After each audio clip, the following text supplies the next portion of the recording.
물었습니다. 당신이 이렇게 할 수 있는 일은 무엇입니까? 내가 선택하는 것은 두 가지였습니다. 이대로 죽거나 혹은 멋지게 살거나 하는 선택밖에 없었습니다. 그래서 그는 죽지 않고 멋지게 사는 방법을 선택했다고 하는 것입니다. 여러분, 오늘 우리가 정직하지 못한다, 변명한다고 하는 것은 우리가 어쩔 수 없었다고 여러 가지 얘기를 합니다. 오늘 릴웨이 이 사람처럼 오늘 정말 죽고 싶은 마음, 죽을 수밖에 없는 환경에 처해지만 나는 멋지게 살겠다고 작심하고 산 것처럼 오늘 하나님 앞에 하나님 내게 새 영을 주십시오. 정직한 영을 새롭게 하십시오. 하나님 앞에 올바르게 사는 걸 배우게 하시고 하나님 앞에 변명하지 않는 법으로 살게 하여 주시옵소서. 하나님 앞에 최선을 다하게 하여 주시옵소서. 하나님 뭐가 없다, 환경이 어떻다고 핑계하지 않게 하여 주시옵소서. 국가적인 경제 사건 또 많은 어떤 사건들이 터질 때마다 사회 지도급 인사들이라든지 또 검찰에 불려가는 사람들의 한결같은 모습은 모두 다 혐의를 부인하고 있는 것이 공통점입니다. 절대 그런 일이 없었다. 정말 억울하다. 잘못한 것이 있으면 솔직하게 인정할 줄 아는 것이 최소한의 양심일 것입니다. 본의가 되든 아니든 자신이 이웃과 또 국민에게 엄청난 피해를 입혔다면 책임을 느낄 줄 아는 것이 기본적인 양심일 것입니다. 그러나 사람들은 잘못을 저지르고도 벗어나는 방법으로 자신의 잘못을 외부에 돌리는 일이 허다하게 많습니다. 실패한 사람들의 뚜렷한 특징은 그들 자신의 실패를 설명하는 방법으로 변명을 늘어놓습니다. 잘 되면 내 탓이고 잘 안 되면 조상 탓으로 돌리게 되어집니다. 항상 변명이나 핑계에 사로잡혀서 살게 되어집니다. 하나님께서 출애굽하는 이스라엘 백성들을 홍해에서 건져 주셨습니다. 기적이 애굽에서 10가지 일어났지만 첫 번째에 탈출하여 홍해에서 기적을 가르치고 또 광야에서 수많은 일들을 하나님이 겪게 하셨습니다. 그러면서 하나님은 이스라엘 백성들에게 율법과 규례를 주시기 위해서 모세를 시내 산으로 부릅니다. 시내 산에 올라가서 40일을 하나님 앞에 엎드려서 하나님의 말씀을 받게 되어집니다. 두 돌판에 하나님께서 십계명을 적어 주시는 것입니다. 그런데 이 40일은 지도자가 없는 이스라엘 백성들에게 있어서는 굉장히 길게 느껴질 수 있습니다. 지도자가 없고 광야에 모든 형편과 처지가 넉넉하지 않는 위험에 처져 있는 그 상황에서의 지도자가 없는 삶은 엄청난 위기고 엄청난 불안함, 그들에게 있어서 공포였을 것입니다. 말도 많고 탈도 많은 사람들이 또 거기에는 함께 속해져 있었기 때문에 말이 안 나올 수가 없습니다. 이스라엘 백성들은 시간이 지나가면서 그 산에는 모세가 죽었는지 살았는지를 찾아 올라갈 수 없습니다. 그건 하나님께서 금지해 놓았습니다. 누구든지 이 산을 올라가는 자는 죽으리라. 짐승도 올라가면 안 되고 사람도 올라가면 안 된다고 엄격하게 말씀해 놓으셨습니다. 그렇기 때문에 모세가 죽었는지 살았는지를 알 수 없는 상황에서 이스라엘 백성들의 모습은 불안해서 아론에게 찾아왔습니다. 그리고 아론에게 요청합니다. 우리를 위해서 애굽에서 숭상했던 송아지 상을 만들어라. 우리가 모세가 안 보이니 하나님도 안 보이고 그러니 송아지 상을 만들어 놓고 우리가 하나님처럼 의지하고 우리 중심을 삼자, 이렇게 이야기한 것입니다. 아론은 강력하게 백성들의 그 대표들이 와서 이야기하는 것을 혼자서 감당하기가 어려웠습니다. 그래서 아론은 이렇게 이야기합니다. 너희들의 금부치를 다 가져와라.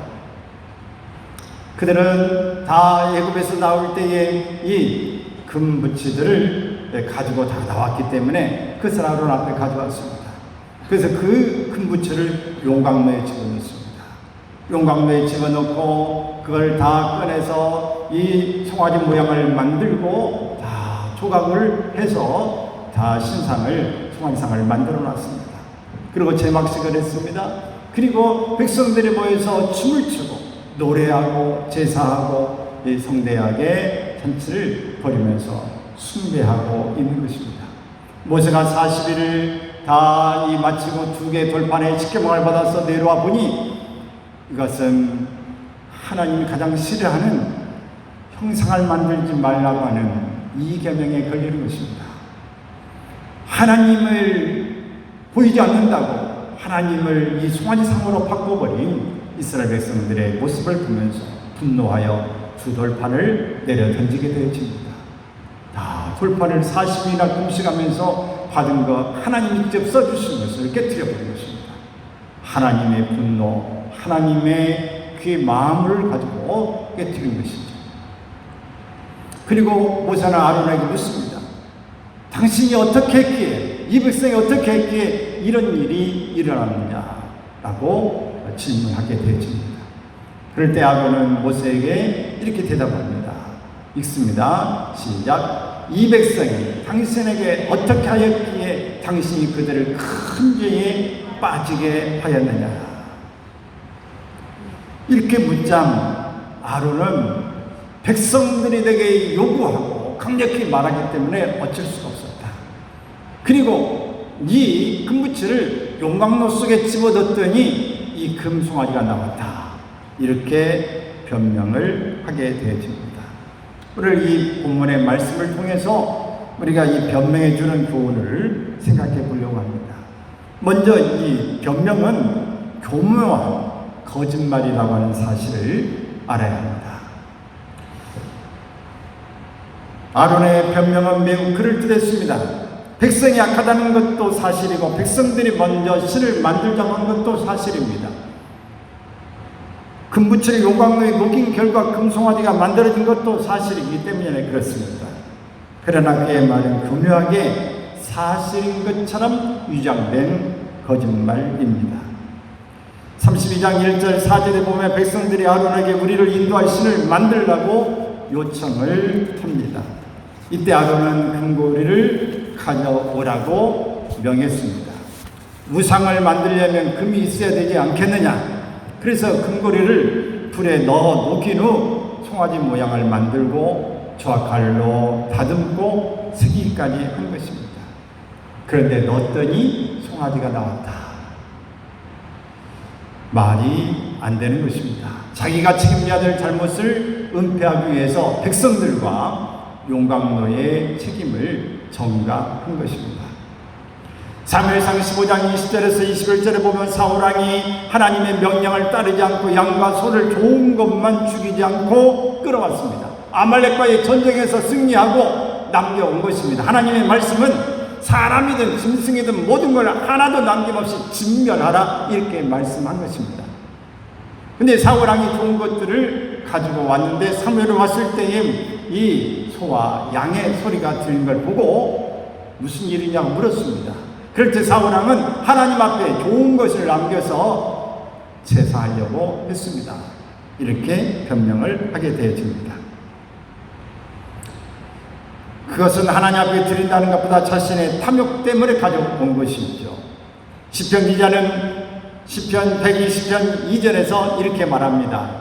여호와여 거짓된 입술과 속이는 혀에서 내 생명을 건져 주소서. 바울은 또 에베소 4장 25절 함께 읽습니다. 거짓을 버리고 각각 그 이웃과 더불어 참된 것을 말하라. 적당히 거짓말을 하면서 자신의 위기를 모면하는 자들을 하나님은 싫어하십니다. 직업상 어쩔 수 없다고 변명해서도 안 됩니다. 변명하는 자는 아동과 같이 교묘한 거짓말로 죄를 짓게 됩니다. 거짓말의 죄를 자백하고 진실한 삶을 살 수 있기를 바랍니다. 우리 사이에 만연해 있는 거짓에 물든 병든 우리의 모습을 치유받으시기를 바랍니다. 우리는 하나님 앞에 진실한 삶을 사는 것이 하나님 원하시는 일인 것입니다. 또 변명은 책임을 전가하는 것입니다. 아론은 금송아지 신상을 만든 책임을 백성에게 돌렸습니다. 그들이 신을 만들어 달라고 요청하는 바람에 어쩔 수 없었다라고 말하는데, 죄 문제에 해결하는 태도는 5가지가 있습니다. 죄 문제 해결하는 태도, 저차는 죄를 숨기려고 합니다. 죄를 짓는 사람은 죄를 어떻게든지 은폐하려고 애를 씁니다.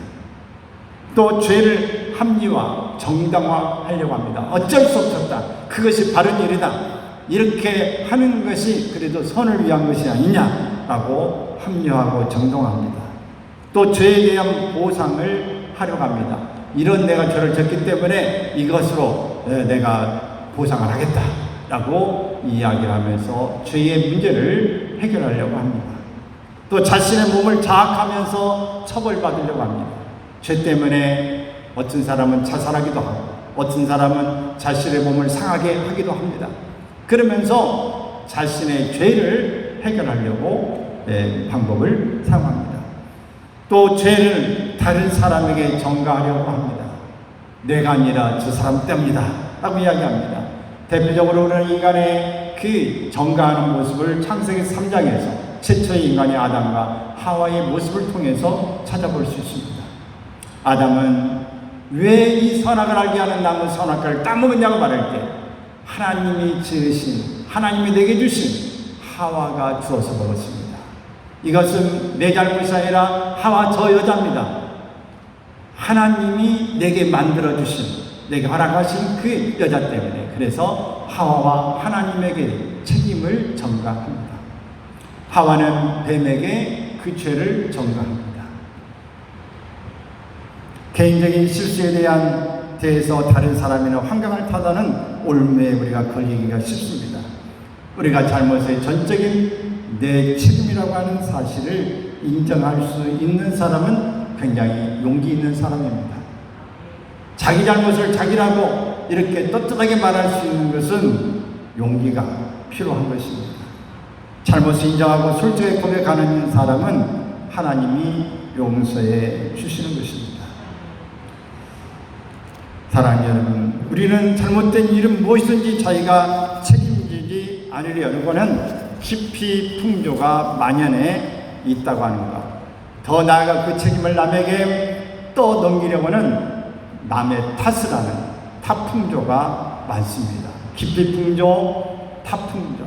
세상이 악해서, 제도가 잘못돼서, 환경이 열악해서 그렇다고 말합니다. 책임을 전가하는 유혹에 넘어가지 않기를 바랍니다.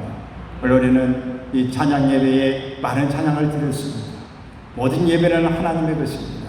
하나님의 영광을 받으시고 하나님의 영광을 돌리고 우리가 주님의 것임을 알고 하나님 앞에서 온전히 모든 것 주님 앞에 고백하고 주님 앞에만 진실하게 나아가야 될 것을 고백했습니다. 우리 변명은 정직하지 못한 삶을 사는 것입니다. 제리 화이트라고 하는 이 박사는 정직, 도덕, 그리고 양심이라고 하는 이런 책의 모습을 이야기했습니다. 서적인 정직, 하나님의 말씀과 성령 앞에서 정직함을 지켜나가는 것입니다. 오늘 이것이 가장 중요한 우리의 정직의 모습이 아닌가 싶습니다. 하나님 앞에서, 성령 앞에서 내가 부끄럽지 않는 삶을 살고 있는지를 늘 점검해 볼 수 있기를 바랍니다. 예수님을 사형에 처하도록 그렇게 언도한 빌라도는 이 예수 그리스도가 죄가 없음을 알고 있습니다. 그러나 오늘 이 백성들의 그 요구 때문에 자기의 이 죄를 없다고 하는 것을 물을 가져라고 해서 자기의 손을 씻습니다. 모든 죄는 너희들이 져라. 라고 이야기하고 있습니다. 이렇게 우리는 자신이 정직하지 못하고 다른 사람에게 그 책임을 넘기는 이런 일이 없기를 바랍니다. 시편 51편 10절에 보면은 같이 읽겠습니다. 하나님이여 내 속에 정한 마음을 창조하시고 내 안에 정직한 영을 새롭게 하소서. 하나님, 내 안에 정직한 영을 새롭게 하여 주십시오. 우리 하나님 앞에 늘 자백하고 회개하면서 하나님 앞에 내 자신이 이렇게 세워지기를 바랍니다. 어제 저는 모교회의 담임 목사님이었던 분이 이제 고위의 70에 대해서 작년에 은퇴를 하신 것 같아요. 은퇴 기념으로 책을 저술한 것을 보내와서 어제 좀 쭉 읽어봤습니다. 읽어보면서 그 과거에 있었던 여러 생각들이 떠올랐고 또 그 목사님과 함께 있었던 시간이 길지는 않았습니다. 한 2년 정도 있었던 기간이 있었는데 그때는 물론 저와 딱 10년의 차이가 나는데 이랬었구나라고 하는 것을 이해할 수 있었습니다. 그런데 그분의 그 쭉 이야기를 보니까 참 정직하게 최선을 다해 사셨구나라고 하면서 그 일에 하나님이 보상하셨다. 2남 2녀를 두었는데 첫 번째 아들은 의대를 갔고 지금 의사가 돼서 내과 의사가 됐고 두 번째 아들은 어릴 때부터 태어날 때 인큐베이터에 있어가지고 하나님이 건져주셨는데 목회자가 돼서 지금 목사가 되고 이스라엘도 갔다 오고 해서 지금 부목사로서 목회하고 있고 또 막내딸은 이게 또 의사가 되어서 그도 또 의사 남편을 만나고 해서 다 결혼을 하고 똑같이 첫 번째 두 번째 그 엄마 아버지처럼 2남 1녀씩을 낳고 이제 작년에 또 딸은 결혼했다고 하는 그런 이야기를 들으면서 하나님이 정직하게 그 어려울 때 힘겹게 살았지만 최선을 다해 살았던 그것을 하나님이 보상하시는구나. 여러분, 우리가 어떤 모습이든 하나님은 보고 계십니다. 하나님 보고 계신 앞에 최선을 다할 수 있기를 바라고 핑계대지 않기를 바랍니다. 변명하는 삶을 살지 않기를 바랍니다. 오늘 우리가 이 사는 방법은 간단합니다. 이 최선을 내가 변명하지 않고 정직하게 살 것이냐, 정직하게 살지 않고 적당히 살 것이냐는 이 문제 속에서 우리는 결단하며 가게 될 것입니다. 오늘 중국에도 실었습니다만 중국의 이 뉴웨이라고 하는 이 사람은 바로 10살 때 친구와 숨바꼭질을 하는 가운데에 그 숨다가 피복이 벗겨진 이 전선을 이렇게 손에 딱 잡아가지고 그 전선에 의해서 두 팔을 다 잃었습니다.